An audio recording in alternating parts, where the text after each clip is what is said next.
ఎండిపోయి ఎంతగానో యెహోవా మాట ఆలకించుడి. ఈరోజు మన జీవితంలో కూడా ఏదైనా పరిస్థితి ఎండిపోయినట్టుందేమో, మన జీవితంలో ఎవరైనా భక్తి జీవితంలో అలాగా పడిపోయిన స్థితిలో ఎండిపోయిన స్థితిలో ఉన్నారేమో, ముందు ఎంతో భక్తి చేసేవారేమో, లేకపోతే మన జీవితంలో ఏదైనా ఆర్థికంగా ఎండిపోయిన పరిస్థితిలో ఉన్నామేమో, ఒకవేళ ఒకప్పుడు మన పక్షులు ఉన్నామేమో మన కుటుంబం, కానీ ఇప్పుడు ఒకప్పుడు 10 మందితో స్టార్ట్ అయ్యి మీరు ఇప్పుడు 10 మంది అయిపోయారేమో, చాలా మంది ప్రభు దగ్గరికి వెళ్ళిపోయారేమో, ఒకప్పట్లో మీ దగ్గర చాలా డబ్బు ఉండేదేమో, లేకపోతే చక్కటి ఆరోగ్యం ఉండి మీరు పనిచేసుకున్నవారేమో, ఏ పరిస్థితిలో అయితే మీరు మీ జీవితాల్లో ఎండిపోయిన పరిస్థితిలో ఉన్నారో దేవుడు ఏమంటున్నారంటే ఇప్పుడు ఈ క్షణంలో ఇప్పుడు ఏమని మాట్లాడుతున్నారంటే మిమ్మల్ని ప్రవచించుకుంటున్నారు. ఆ పరిస్థితిని పట్టుకుని ఆర్థిక పరిస్థితి ఎండిపోయింది కదా, ఒకప్పుడు నేను అనేక మందికి పెట్టేదాన్ని కానీ ఇప్పుడు నా దగ్గర ఏం ఉండట్లేదు కదండి. ఒకప్పుడు నాకు ఎంతో సంతోషం ఉండేది, ఆనందం ఉండేది, అనేక మంది నాతో వచ్చి మాట్లాడేవారు, ఎంతో ఆరోగ్యం ఉండేది. ఇప్పుడు నా దగ్గర పరిస్థితి లేదు, ఎండిపోయిన పరిస్థితి అయిపోయింది. ఇంకా మనం చాలా సార్లు అనుకుంటాం కదండి, ఇంకా అయిపోయింది, నేను ఇంకా పాపం చేస్తాను కదా, 100 సార్లు పాపం చేశాను, సర్వాన్ని క్షమించుకో అంటున్నాను, కానీ వల్ల ఆ పాపం దగ్గరికి వెళ్ళిపోతాను. ఇంకా దేవుడు నన్ను క్షమించడేమో, ఆయన నన్ను దర్శించడేమో, ఇక దేవుడు నన్ను చూడటేమో అని మనం అనుకుంటున్నాం, కానీ దేవుడు ఏమన్నా సర్వేస్తున్నాడంటే నువ్వు ప్రవచించు, నువ్వు పలుకు, నువ్వు పలికితే నేను చేస్తాను అంటాను. ఆ పరిస్థితిని మారుస్తానని దేవుడు మనకి తెలియజేస్తున్నాను అన్నమాట. ఇక్కడ చూసినట్లయితే మనం ఇంకా కింద పడతామండి. 8వ వచనం, నేను చూచుచుండగా నరములను మాంసములను వాటి మీదకి వచ్చాను, వాటిపైన చర్మము కప్పెను, అయితే వాటిలో జీవాత్మ ఎంత మాత్రమో లేకపోయాడు. అలా మనం ఇంకా కిందకు వచ్చినప్పుడు చూస్తానండి 12వ వచనం, కాబట్టి ప్రవచనం ఎత్తి వారితో ఇట్లను, ప్రభువు యెహోవా సెలవిచ్చినదేమనగా, నా ప్రజలారా మీరు సమాధులను నేను తెరచెదను, సమాధుల్లో నుండి మిమ్మల్ని బయటికి రప్పించి ఇశ్రాయేలు దేశంలోనికి తోడుకొని వచ్చేదను. ఇక్కడ 14వ వచనం చూద్దామండి. నేను యెహోవానై ఉన్నానని మీరు తెలుసుకుంటారు, మీరు బ్రతుకున్నట్లు నా ఆత్మ మీలో ఉంచి ఈ దేశంలో మిమ్మల్ని నివసింపజేసేదను. ఇక్కడ మనం ఫస్ట్ ఏం వచ్చినాయంటే నరములు వచ్చినాయంట, మాంసం వచ్చిందంట, కానీ వాళ్ళు ఆత్మ లేదంట. మన కుటుంబంలో కూడా కొంతమంది గురించి మనం ఎన్నో సంవత్సరాల నుంచి ప్రార్థన చేస్తూ ఉండొచ్చు, మనిషి రావచ్చు కదా, గుడికి రావచ్చు కదా, మనిషి మారవచ్చు కదా, లేకపోతే మన గురించి అవ్వచ్చు, మన కుటుంబం మన గురించి ప్రార్థన చేస్తూ ఉండొచ్చు. తల్లి గారు చిన్నప్పటి నుంచి నా గురించి ప్రార్థన చేసేవాళ్ళు, కానీ నేను మారడానికి చాలా సంవత్సరాలు పట్టింది అనమాట. అట్లా మనం కూడా ఎవరో గురించి ప్రార్థన చేస్తూ ఉండొచ్చు, వాళ్ళ కొంచెం కొంచెం మార్పు వస్తుంది అనమాట. 2020వ సంవత్సరంలో వాళ్ళు మీరు కొంచెం మార్పును చూస్తారంట. దేవుడు ఇక్కడ ఏమని చెప్తున్నాడంటే వాళ్ళు మాంసం వచ్చిందంట, నరాలు వచ్చినాయంట, వారు ఒక మనిషి రూపంలో అయితే ఉన్నారు, అంటే వారు కొద్దిగా కొద్దిగా మారుతున్నారు, కానీ ఆత్మ లేదంట. మళ్ళీ ఏమంటారు, మళ్ళా ప్రవచించమంటారు. ప్రవచించినప్పుడు ఏమైందంట, నేను యెహోవానై ఉన్నానని మీరు తెలుసుకున్నట్లు, మీరు బ్రతుకున్నట్లు నా ఆత్మను మళ్ళా మీకు ఇస్తానంటున్నారంట. ఈ 2020వ సంవత్సరంలో మనం వీళ్ళలో ఉన్నాం కదండి, మీ ప్రార్థనలకి దేవుడు ఖచ్చితంగా జవాబును దయచేస్తారన్నమాట. మీరు ఏ పరిస్థితి గురించి అయితే ఇంకా బాధపడుతున్నారు, 40 సంవత్సరాల నుంచి ప్రార్థన చేస్తున్నామా, అయినా విసిపోకుండా మనం ప్రార్థన చేయాలి. ఇంకా అయిపోయింది, ఇది అవ్వదు, ఇంకా ఇది ఎలా అవుతుందని మనం అనుకుంటాం చాలాసార్లు, కానీ దేవుడు అంటున్నాడు ఖచ్చితంగా నేను చేస్తాను, మీరు ప్రవచించండి. మనం ఎడతెగక ప్రార్థన చేస్తే దేవుడు ఖచ్చితంగా వాటిని మనకి దయచేస్తారండి. న్యాయాధిపతులు 13వ అధ్యాయం 24వ వచనం చూద్దాం. Page number 2:11.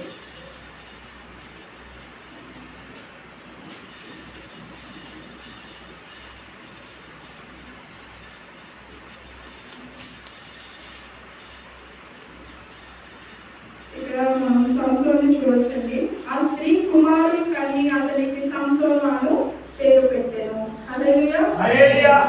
ఆ స్త్రీ కుమారుని కని అతనికి సంసోను అని పేరు పెట్టిందంట. అయితే ఆ బిడ్డ పుట్టడానికి ముందు ఆ తల్లి ఏం చేసిందంటే కొన్ని పదార్థాలు దేవుడు తినద్దంటాడు, నువ్వు ఎలా ఉండాలని చెప్తాడు. ఆ బిడ్డ పుట్టాలు కూడా బిడ్డని ఎలా పెంచాలని కూడా ముందు దేవుడు తెలియజేస్తాడంట. ఈ 13వ అధ్యాయంలో మనం 7వ వచనం చదువుతామండి. ఆలకించుకో, నీవు గర్భవతి అయి కుమారుని కలుగు, కాబట్టి నీవు ద్రాక్షారసమే గాని మద్యమే గాని త్రాగకుండును, అపవిత్రమైన దేనినైనా తినకుండును. ఆ బిడ్డ గర్భంలో పుట్టినది మొదలు చనిపో వరకు దేవునికి నాశీరు చేయబడని వాడై ఉండునని నాతో చెప్పినాను. ఇక్కడ చూస్తున్నాం కదండి, ఒక బలమైన సంస్థలు అంటే ఎవరండి మనకు బాగా తెలుసు కదా. సంస్థలు అసలు మనిషి, అంతేగాని ఆయన బలం అసలు చాలా బలవంతుడు కదండి సంస్థలు అంటే. ఆ సంస్థలు పుట్టడానికి ముందు ఎలా ప్రిపేర్ చేయబడ్డాడు? బలమైన కార్యాలు చేయాలంటే మనం ఎలా ఉండాలండి? ప్రత్యేకింపబడిన వారిగా ఉండాలి. అందరితో గుంపులో ఉంటే మనం ప్రత్యేకింపబడిన వారిగా ఉండమన్నమాట. అందరూ చేస్తారు కదండి, మేము కూడా చేస్తామండి అంటే మనం ఏమైపోతాం? ఏముతైపోతాం కదా. మనలో జీవం ఉండదు, దేవుడు మనలో ఉండడం. వారు చేస్తున్నారు కదండి, వారు కూడా చేస్తున్నారు. మరి మనం కూడా అవే చేద్దామండి అంటే దేవుడు కుదరనమాట. మనం ప్రత్యేకింపబడిన వారిగా ఉండాలంటే మనం కూడా అలా జీవించాలన్నమాట. ద్రాక్షారసం తాగొద్దన్నారు, ఇంకా అపవిత్రమైన ఏది తినకూడదన్నారు. సో మనం కూడా మన శరీరాన్ని, మన ఆత్మని, దేహాన్ని అట్లా మనం కూడా పవిత్రపరుచుకుంటూ ఉంటేనండి దేవుడు మనలో నివసిస్తారనమాట. సో ఇక్కడ మనం చూస్తున్నాం కదండి, 14 అదే న్యాయాధిపతులు 14:19 వచనం. యెహోవా ఆత్మ అతని మీదకి మరణరాగా అతడు పోయి వారిలో 30 మందిని చంపి వారి సొమ్మును దోచుకుని. చూసారండి, యెహోవా ఆత్మ అతని మీదకి రాగా ఎంత బలమైన కార్యాలు చేశాడో సంవత్సరం కదండి. సో మనల్ని కూడా ఆ తరంలో సంవత్సరంలో చాలా బలవంతుడంట. సో మనం కూడా మన బిడ్డ గురించి మనం అలా ప్రార్థించాలన్నమాట. మా జనరేషన్ అయిపోయింది, నేను కూడా ఎప్పుడు నాకు వచ్చిన కుమార్తె నేను అనుకుంటాను, నేను రక్షింపబడ్డానికి లేట్ అయింది ప్రభా, నా కుమార్తె అలా చిన్నప్పటి నుంచి నీ సేవలో వాడబడాలి. నీకు మళ్ళీ మనం ఏ పని చేసినా సేవ అనేది గొప్పదండి కదండి. సో నాకు చిన్న కుమార్తె గురించి అదే ప్రార్థన చేసుకుంటాను. లాస్ట్ వీక్ చాలా సిక్ అయింది ప్రభా, ఎంత నీరసించిపోయింది, ఇంకా తను చూస్తే ఇంత సిక్ అయిపోయింది ప్రభా, ఇంత ఆరోగ్యం ఉంది, ఇంత చిన్నప్పుడు ఏం అనుకున్నప్పుడు సేవ అంటే చాలా ఇష్టం కదండి. అనుకుంటాను ప్రభా అనుకుంటామా ఏంటి ఇలా సిక్ అయిపోయింది, ఎలా సేవ చేస్తుంది, ఏంటి పరిస్థితి ఏంటి అని చాలా మనోవేదన పడుతున్నాను. కానీ కదండి పౌలు ఒక ముళ్ళు కదండి ఆయనకి, ఆయన కూడా ఆయన ఎంత గొప్ప కార్యాలు చేశాడు దేవుడి కోసం, ఎంత కష్టపడి సేవ చేశాడు కదండి. దేవుడు నాకు అది జ్ఞాపకం చేశాడు అన్నమాట. అవకాశంగా నువ్వు వాడుకోవాలనుకుంటే ఈ కదండి ఇప్పుడు ఎముక తగిలి సైనికులు లేచాడంట. అట్లా నువ్వు వాడుకోవాలంటే ఎలా ఉన్నావు? మమ్మల్ని బట్టి కాదు నువ్వు సేవ చేసేది, నిన్ను బట్టి. అంతే కదండి, మేము ఇక్కడ మేము ఏదో గొప్పని మేము వాక్యం చెప్పచ్చు. దేవుడు మమ్మల్ని వాడుకుంటాడు కాబట్టి మేము పాడబడుతున్నాం అంతే. అది దేవుడు మన ఆసక్తిని బట్టి నన్ను వాడుకొని మనం అడిగినప్పుడు దేవుడు వాడుకుంటాడు. ఒకటి ఏంటంటే ఆయన ఆత్మ లేకపోతే మనం బలమైన కార్యాలు జరిగించలేదండి. మనం నూతన నిబంధనలో అపోస్తల కార్యం చూద్దామండి. అపోస్తల కార్యం 2వ అధ్యాయం. అపోస్తల కార్యం 2వ అధ్యాయం. పెంతెకొస్తు పండుగ దినం వచ్చినప్పుడు అందరూ వంశంలో కూడి ఉంటాయి. అప్పుడు వేగంగా వీచు బలమైన గాలి వంటి ఒక ధ్వని ఆకాశం నుండి అకస్మాత్తుగా వారు కూర్చుని మీరున్న ఇళ్ళను వీడారు. మరియు అగ్ని జ్వాల వంటి 4 విభాగింపబడినట్టుగా వారికి కనబడి వారిలో ఒక్కొక్కరి మీద రాగా అందరూ పరిశుద్ధాత్మతో నిండిన వారై ఆ ఆత్మ వారికి వాక్శక్తి అనుగ్రహించిన కొలది అన్య భాషల్లో మాట్లాడసాగి. మన మీదకి ఆత్మ వచ్చినప్పుడు ఏమేమి జరుగుతాయండి? మనం దేవుని కోసం బలమైన కార్యాలు చేస్తాం. ఇంకోటి ఏంటంటే అన్య భాషలో మాట్లాడుతూ ఉంటుంది. స్తోత్రం. ఇక్కడ ఉన్న ప్రతి ఒక్క అన్య భాషలో మాట్లాడుతుంటుగా మనందరం ఆ దేవుని పరిశుద్ధాత్మ శక్తితో నింపబడుగా. ఇక్కడ చూస్తున్నాం కదండి, వాళ్ళందరూ కూర్చుని ఉన్న ఇల్లు మనం ఎక్కడన్నా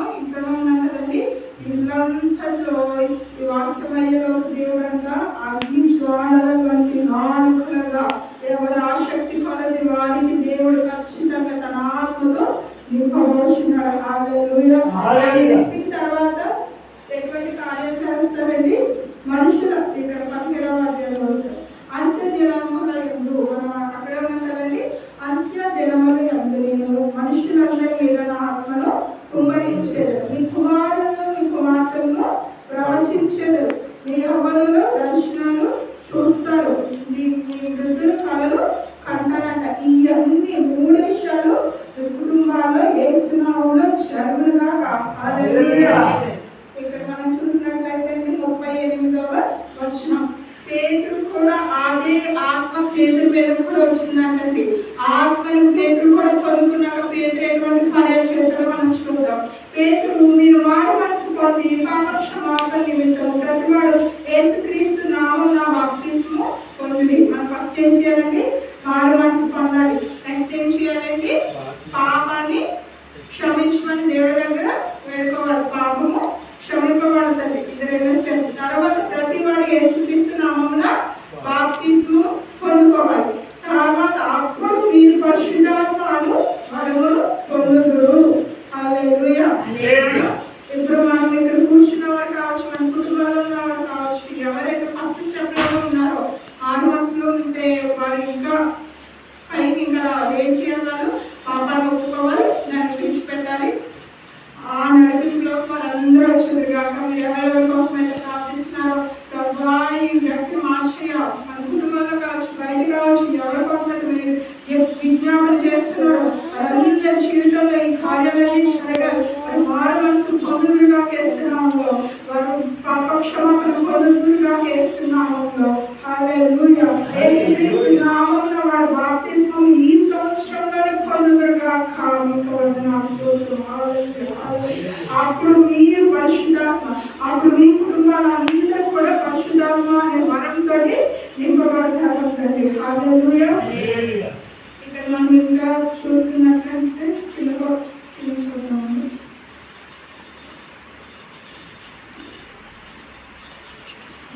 3వ అధ్యాయం చదువుతున్నామండి. చదువుతారా? 3వ అధ్యాయం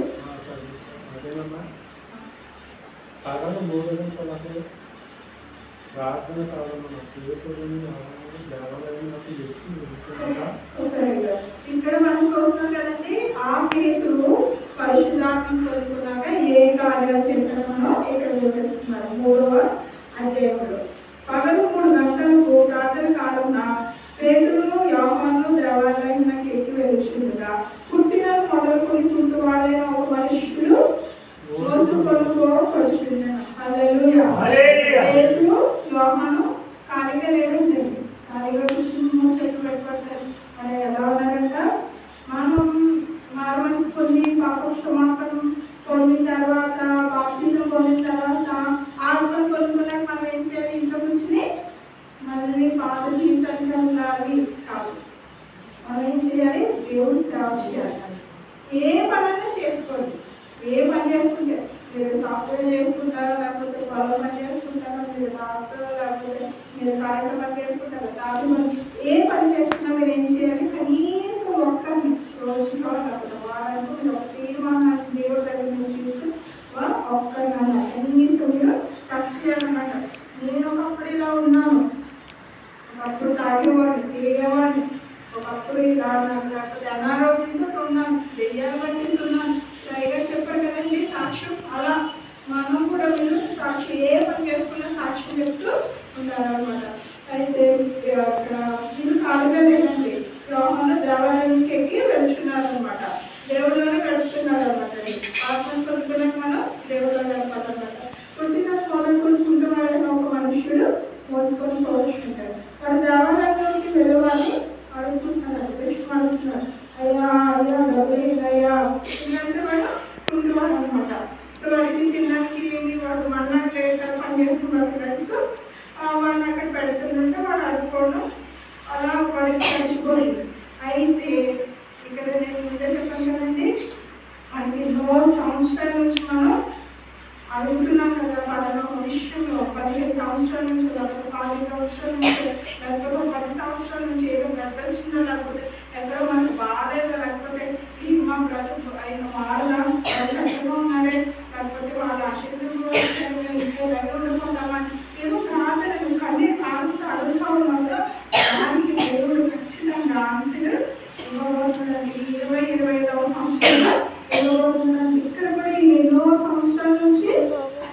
ధైర్యంగా ఉన్నాడు. ఆయన కూడా తెలియదు అన్నమాట. ఈ రోజు నాకు బ్రేక్ త్రూ అంటే ఈ రోజు నాకు విడుదల. ఇంకా నేను ఇప్పుడున్న స్థితిలో మరలా ఇలా ఉండదని ఆయన కూడా అనుకోలేదు. అప్పుడు ఫోన్ చూసుకుంటే ఒక సెల్ఫీ తీసుకున్నాడేమో, ఎందుకంటే మళ్ళీ కుంటాడు ఎందుకంటే మళ్ళా కాల్ వచ్చేస్తాయి కదండి. ఇప్పుడు బాగా ఫ్యాషన్ అయిపోయింది కదా సెల్ఫీ తీసుకోవడం, అలా సెల్ఫీ తీసుకున్నాడేమో. సో ఇక్కడ విషయం అనుకుంటున్నాడంట. అనుకుంటుంటే పేదరి యోహాను దేవాలయంలో ప్రవేశించుకోవచ్చినప్పుడు వాడు చూచి భిక్షవాడు కదా పేదరి యోహాను వాడిని పేరు చూశాడు. అందరూ చదవడం సరే దేవుడు కూడా ఈ ఆదివారం రోజు మిమ్మల్ని అందరినీ పేరు చూస్తున్నాడు. మీరు కూడా అలాగే ఉంటారండి. ఆ జీవితంలో ఈ పరిస్థితి బాగా ఈ పరిస్థితిని ఇంకా అనుభవించే ఉంటాం. దయచేసి తీసే ఇప్పుడు చాలా మంది ఎలా కూడా అనుకుంటాం ఈ పరిస్థితి ఎందుకు ఇలా ఆనందం జారింది కదా ఎందుకు ఈ పరిస్థితి ఎందుకంటారండి. ఆ పరిస్థితి ఒకరోజు నువ్వు ఒకరికి సాక్ష్యం చెప్పడానికి ఇంకొక పరిస్థితులు ఉన్న దేవుడు తీసుకెళ్తాడన్నమాట. ఒకరిని మనం బలపరచడానికి. నా జీవితంలో కూడా అనేకమైన పరిస్థితులు కూడా వెళ్ళండి. ఎన్నో పరిస్థితులు చిన్నప్పటి నుంచి నేను అనుకున్నాను అందరూ బాగున్నారు కానీ నేనే ఎన్నోసార్లు ఎప్పుడు అలా అనుకుంటూ ఉన్నాను. అనుకున్నప్పుడల్లా దేవుడు బలపరుస్తాడు. నేను నిన్ను సాక్షిగా నిలబెడతానని చెప్పి దేవుడు నాకు 2021 సంవత్సరంలో అనేక మంది ముందు మీరు సాక్షిగా నిలబెట్టుకోవచ్చు. అనేక మంది యవనస్తుని ద్వారా బలపరచబడబోతున్నారు. అందుకే మీ పరిస్థితి ఇప్పుడు మనకి దెబ్బ తగిలితేనే కదండి దెబ్బ నొప్పి తెలుస్తారు. ఇప్పుడు మామూలుగా మనం తగ్గిపోతున్నాం ఏం కాదులేమా అనొచ్చు. 3 years తెలుగు గారికి కూడా అలాగే ఒకసారి చాలా పెద్ద జబ్బు చేస్తున్నాడు. జబ్బు చార్జెస్ వస్తే నాకు తెలుగు చేసింది ఏంటి అనుకున్నాను. అయితే ఆయన అప్పుడు దేవుడు సరించాడంట. నిన్ను ఈ పరిస్థితి కూడా వెళ్తే నీకు తెలిసింది కదా బాగా తెలిసింది కదా. ఇప్పుడు అధికారంతో ప్రార్థన చేస్తాం. వాళ్ళు నొప్పితో ఉన్నవాళ్ళు మనకి థైరాయిడ్ ఉందనుకోండి, థైరాయిడ్ ఉన్న వాళ్ళు వస్తే నొప్పి మనకి ఎంత తెలుస్తుంది. కూర్చోలేము, థైరాయిడ్ ఉన్న వాళ్ళకి కూర్చోలేము నిల్చోలేరు, ఎముకల నొప్పి నడుము లాగేస్తూ ఉంటుంది. ఇంత అయిపోతాడు.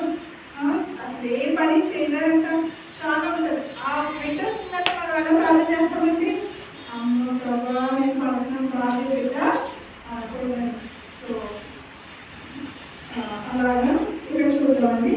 చేతుల్లో యోగము వాడిని తీరి చూసానండి. దేవుడు కూడా మనందరినీ నన్ను కూడా మా కుటుంబాన్ని ఇప్పుడు వాళ్ళందరినీ దేవుడికి తెలియజేస్తాను. మా తట్టు చూడమని మా తట్టుని చూడండి. మీరు చాలు, మీరు పడిన బాధ చాలు, మీరు పడిన కష్టాలు చాలు, మా తట్టు చూడండి. వాడు వారిద్దరి ఎవరు ఏమైనా దొరుకుతున్నాడు కానీ చూస్తూ వారితో రక్షించండి. రక్షణ చేశాడని ఏం చేశాడు, ఏమన్నా దొరుకుతుందేమో అని ఏం మనస్తారు, ఏమన్నా దొరుకుతుందేమో దగ్గర నాకు ఆయన డ్యూటీ అని రోజు అదే చేసుకున్నాడు. కానీ ఆయన ఊహించున్నాడు కదండి. ఎంత మంచి దొరికిందా కదా తనకి. ఆలోచిస్తాక ఆనందం వచ్చేసింది. అసలు తన అనుభవం अपन बाबा చచ్చిపోను నా మెంటగా నాకు ఆపరేషన్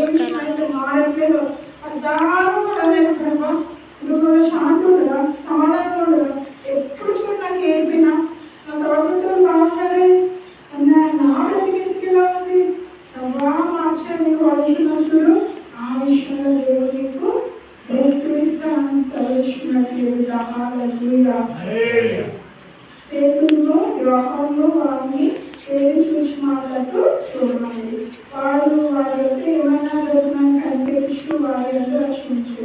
అక్కడ పేతురు వెళ్ళి బంగారం నా యొక్క లేవు కానీ నాకు అదే ఇచ్చుచున్నాను. యేసుక్రీస్తు నామమున నడుమని చెప్పి చెప్పబడి ఏముందంటే యేసుక్రీస్తు నామమును మన జీవితంలో కూడా ఆ నామాన్ని మనం పడుకున్నామంటే ఆటోమేటిక్ గొప్ప కార్యాలు చేస్తాం. ఫస్ట్ మనం ఏంటంటే మనసు పాపక్షమాపణ బాప్తిజం పొందాలి వేస్తున్నాము. తర్వాత 4వ వచ్చి మనం ఆత్మ పొందుకోవాలి. ఆత్మ పొందుకున్న వారు అంతా కూర్చోకూడదు. మనం ఏం చేయాలి, ఏ పని చేస్తున్నా మన కొత్త కోసం ఏ పని అయినా చేసుకుంటాం, మంచి పని మనోహరపోతే ఉద్యోగం చేసుకుంటాం, ఏదైనా మనం చేతనైతే పని చేసుకుంటూ దేవుడి సేవ చేయాలి. మనం దేవుడి సేవ చేయడం అంటే మామూలుగా ఆత్మ పొందుకున్న వాళ్ళని కార్యాలు జరిగించాలంటే అంత్యకాలంలో బలమైన కార్యాలు జరిగించాలి. మనం ఒకరి కోసం ప్రార్థన చేసామంటే అది ఖచ్చితంగా జరగాలన్నమాట. అటువంటి శక్తిని మనం అంత్యకాలంలో పొందుకోవాలండి. హల్లెలూయా.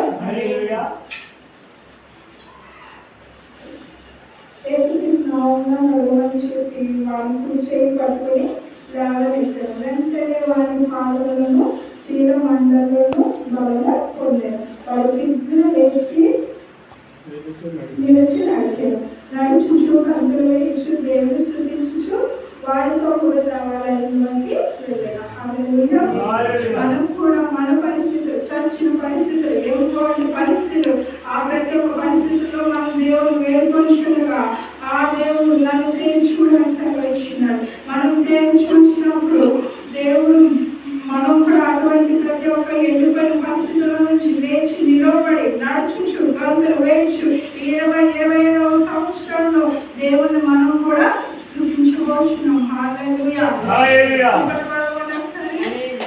నడుచుచు దేవుని స్తుతించిన ప్రజలందరినీ చూసి ఇక్కడ మనం కూడా గంతులు వేయచ్చు, ఆనందంతో స్తుతించిన ప్రజలందరూ చూస్తారంటే చూసి దేవుని స్తుతిస్తారు. వాళ్ళు కూడా మన జీవితాలు దేవుడు ఆత్మను పొందినప్పుడు అలా ఉంటాయంటే మనం ఏ మాత్రం ఎంత కాకుండా మన జీవితం ఏ మాత్రం చచ్చిన స్థితిలో ఉండదంట.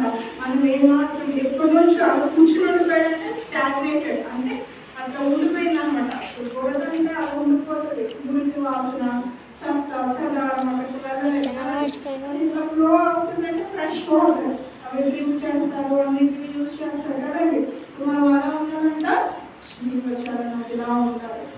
అంతేగాని మనం వాసన కొట్టుకోవచ్చు, మన ఆత్మీయ జీవితం కావచ్చు, మన భౌతిక జీవితం కావచ్చు, ఏదైనా కూడా అడిగితే ఖచ్చితంగా చేసే దేవుడు.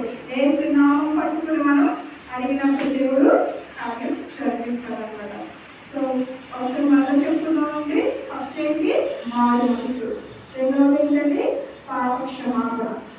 పాపక్షమాపణ మనం పొందుకోవాలి. మూడవది యేసు నామములో మనం బాప్తిజం పొందాలి. నాలుగవది వచ్చేసి పరిశుద్ధాత్మను పొందుకోవాలి. పొందుకొని ఐదవది దేవుని సేవ చేయాలి. మనం ఏ పని చేస్తున్నా దేవుని సేవ చేయాలి. అనేక మందిని ఆయన బ్రతికించేవాడుగా ఉండాలి. ఆ తర్వాత మనం ఆయన కోసం బలమైన కార్యాలు, నాకంటే మీరు ఎక్కువ బలమైన కార్యాలు చేస్తారని దేవుడు సెలవించారు కాబట్టి మనం అడగాలి. ప్రభువును వాడుకో అని అడిగినప్పుడు దేవుడు మన ద్వారా బలమైన కార్యాలు చేస్తారు. ఒకసారి మేము రావడం వెళ్తున్నామండి. వెళ్తున్నప్పుడు నేను చాలా సిగ్గుగా నా నీరసంలో గొంతులో కూడా ఇలా కూడా రావట్లేదు, అసలు మాట రావట్లేదు. అలా వస్తుంది, సాంగ్స్ పాడలేను. అప్పటికి నేను సేవలకు వచ్చిన కొత్త అన్నమాట. ఉగ్రంగా మాట్లాడుతున్నప్పుడు చాలా భయం ఉంటుంది. అప్పుడు అయ్యారు నేను నానండి పక్కనండి అంటే రామ్మ రామ్మ ఆయన బాగా ఎంకరేజ్ చేస్తారు సేవలో. రామ్మ రామ్మ వాళ్ళకి రండి అన్నారు. సరే అని చెప్పి వెళ్తున్నాను. చాలా చదివేసేస్తుంది, సిక్ అయిపోయింది. ఈవినింగ్ నైట్ మీటింగ్ కదా, ఈవినింగ్ వెళ్తున్నాను. వెళ్తుందంటే అంతా నేను ఇలాగే అడిగాను, చిన్న మాట పెద్ద ప్రాబ్లం చేశాను కదా. పెద్దది రవ్వ నువ్వు ఎలా వాడుకుంటావు, నేను ఎంత సిక్ అయిపోతున్నా మెయిన్ ఇదే కదా. అక్కడ కొట్టేశారు సార్, గుర్తుకోకుండా ఉంటే నన్ను ఎలా వాడుకుంటావు స్టిల్ అయినా కూడా వాడుకోగలరు, వాడుకో అని చెప్పి నేను చిన్న ప్రార్థన తీసుకున్నాను. అయిపోయింది. 5 మాటలు చెప్పారు.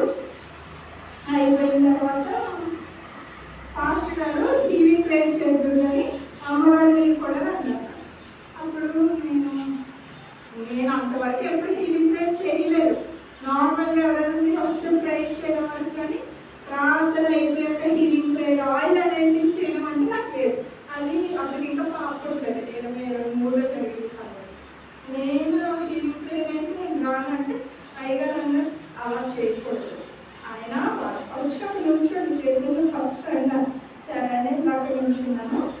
ఫస్ట్ దేవుడు అసలు మనం సేవలో పనికి రావాలంటే ఫస్ట్ దేవుడు నుంచోబెట్టి ఏ మాట చెప్పమంటే ఆ మాట చెప్పాలి. నువ్వు బలంగా వాడుకోవాలంటే నువ్వు ఏం పడతావు మాట్లాడకూడదు. దేవుడు చెప్పిన నువ్వు మాట్లాడితే బలంగా వాడుకుంటావు.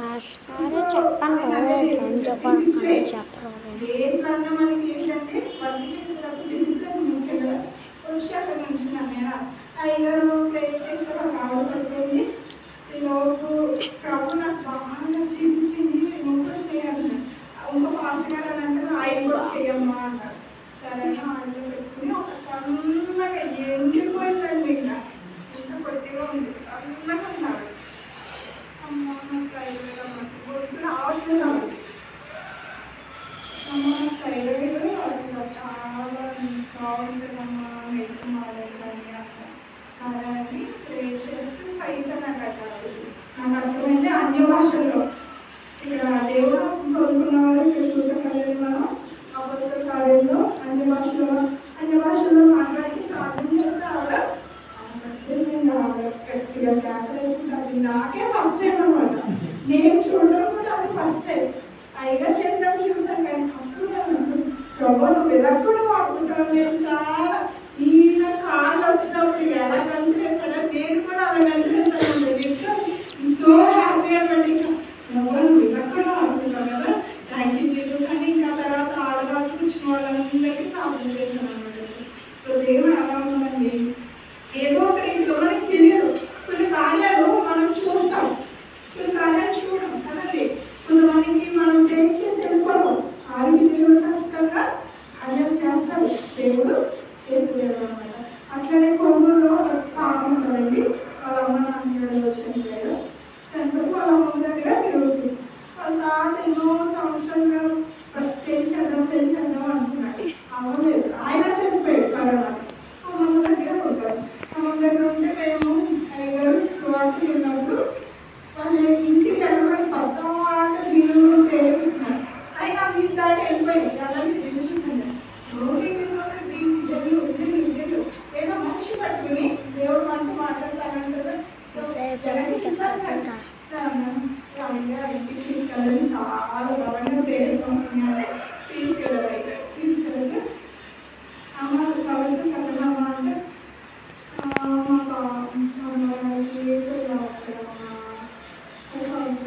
వస్తున్నాము సమయాలు. అవునమ్మా సరే కార్యం చేస్తున్నాము. ఆ పాప లేదు ఇంటికి. ఆ మామగారికి ప్రార్థన చేసేసి వచ్చేసాం. వచ్చే కానీ నాన్నకి సమస్య అయింది. ఫోన్ నెంబర్ తీసుకున్నాను. నేను మళ్ళీ కాల్ చేశాను, అమ్మాయి ఎవరో ఏంటి అని. మా మనవాళ్ళకి నేను ఫోన్ చేసి మాట్లాడండి, ప్రెసెంట్ అమ్మాయి లేదు అన్నాను. సరే అమ్మాయి ఎవరు అక్క నేను అక్క నేను ఎప్పుడు చూడలేదక్క, నేను ఏం చేసాను కదక్క, నేను ఖాళీ చేశాను, నాకు వారంటీ సెట్ అయితే మనలో కూడా తెలియండి అక్కడ కాలంలో ఉంటుంది కదండి. సో మనం కూడా దేవుడు ఆత్మని తెలుసుకొని దేవుడి కోసం వాళ్ళని కార్యం జరిపించాలి. దేవుడి సేవలో మనం వాడగలాలి. అంతవరకు మనం దేవుడికి నమ్మకం ఉండాలి. ఒక భార్య భర్త ఉన్నారంటే కట్టుబడి ఉంటారు కదండి. ప్రమాణం చేసి అందరూ మనం వివాహం చేసుకున్నప్పుడు ఆ భార్య భర్తకే కట్టుబడి ఉంటుంది, ఆ భర్త భార్యకి కట్టుబడి ఉంటారు. ఆ కట్టుబడి ఇప్పటికీ సో అలా మనము దేవుడు ఒక నిబంధన చేసుకున్నప్పుడు మనం అది ఉంటూనే ఉండాలి. అంతవరకు ఇంకా పక్కకి వెళ్ళకపోతే మళ్ళీ పాపంలో పడిపోవడం. చిన్న వాడుతుంటే చిన్న ప్రారంభిస్తున్నాను. స్తోత్రం నేను వార్తని అందరి హృదయంలో ఎవరే స్థితిలో ఉన్నారు వారు మనసు పాపక్షమాపణ బాప్తి ఆత్మలేదంటే ఎస్యాను సమస్తం ఎవరైనా ఉన్నారేమో నీవు దర్శించేసి వారి తట్టు నీవు చూడు ప్రభావం చూడేసి ఎవరైనా నీవు ఎటువంటి చర్చల స్థితి ఎవరు చేస్తున్నావు, ఏ బాపులు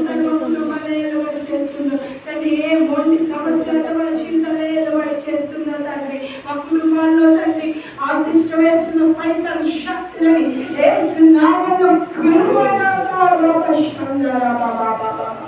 యేసయ్యా గొప్ప కార్యము తండ్రి ఈ సంవత్సరంలో మేము చూడాలి ప్రభావ మీకు వందనాలు తండ్రి ఈ సేవలో మేము వాడపడాలి తండ్రి మీకు వందనాలు నీ బలమైన ఆత్మ తండ్రి దిగి రమ్మని నడుపుచున్నాం తండ్రి మీకు వందనాలు ప్రతి ఒక్కరి మీద తండ్రి నీవు ఆవరించినచ్చు మీకు వందనాలు తండ్రి వారి కుటుంబాలు ఆవరించండి వారి గృహాలను తండ్రి నీ సన్నిధి ఉండునుగా మీకు వందనాలు ప్రభావ స్తుతులు స్తోత్రం యేసయ్యా ఏ తండ్రి ఏ ఆనందం యేసయ్యా మీకు వందనాలు ఏ అనారోగ్యం తండ్రి ఎంత కుటుంబ బాధలు తండ్రి డిప్రెషన్ ఏ అలవాటు చేస్తున్నా దయ్యం దురాత్మ యేసునామములో ప్రారంభిస్తున్నాం హల్లెలూయా డిప్రెషన్ తో తండ్రి బాధపడుచుగా ఆనందాన్ని మింగివేస్తున్న ప్రతి ఒక్క సైతం శక్తి యేసునామములో లయమైపోవుగాక హల్లెలూయా అనారోగ్యం మీద దెబ్బపడమని చూస్తున్న దయ్యం యేసునామములో ప్రారంభిస్తున్నాం హల్లెలూయా కృప సైతం యేసునామములో విడుదల కలుగుగాక నీ వెలుగు వారి మీద ప్రకాశింపచేయక ప్రభువా మీకు వందనాలు ఈ కంటు తిరగాలి తండ్రి వినండి యేసయ్యా మీకు వందనాలు మీరు కుటుంబాలను ఆశీర్వదించండి ఎవరైతే అప్పులతో బాధపడుచున్నారో తండ్రి విడుదల కార్యం జరిగించండి యేసయ్యా నీ ఆనందం సంతోషంతో నింపండి ప్రభువా మీకు వందనాలు తండ్రి నీ రాజ్య వ్యాప్తి కొరకే తండ్రి ప్రతి ఒక్కరూ తండ్రి ఒక పలుకుతో వాడపడని నచ్చ మీకు వందనాలు తండ్రి నీవే సమస్త మహిమ ఘనత ప్రభావం పొందుకోండి యేసు నామములో స్తుతిస్తున్నాం తండ్రి ఆమేన్.